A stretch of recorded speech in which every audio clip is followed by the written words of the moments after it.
Day po ako, iniba po dyan ni Mami.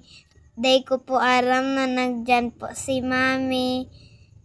Magayunon po si Tigdumanan. Day po ako iniba.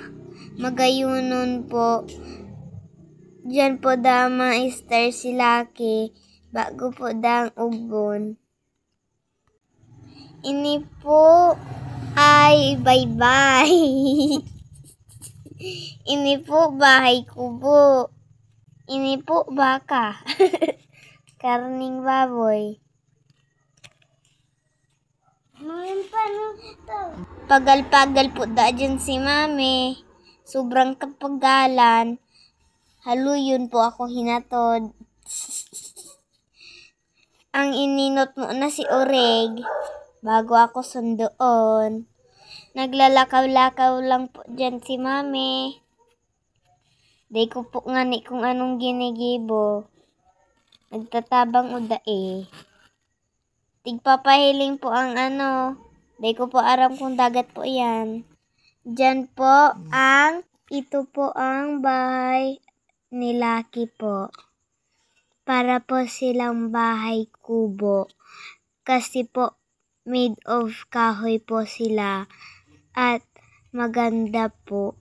Hindi ko po alam kung paano po si Mami dyan napagod. Paano po. O baka matagalang nalakada ni Mami. Hindi pa po tapos ang bahay po ni Lucky. Hindi ko po alam kung may internet po dyan. Hindi ko po alam kung maganda po dyan. Nakita ko po sa vlog po ni Mami. Nagtutulog po isa-isa ang mga tao po dyan. Kasi po gagawa po nila ang bahay ni Lucky. Kung nagustuhan niyo po ang video na to, i-comment down below na lang po kung gusto ninyo po ng Piggy Farm. Maraming salamat po sa pagnunood. Update po kami sa mga nasusunod na vlog. Masaya sana kung nakapunta ko dyan. Makikita ninyo ako sa video. Paalam po. Tuloy-tuloy lang po, sabi ni Mami.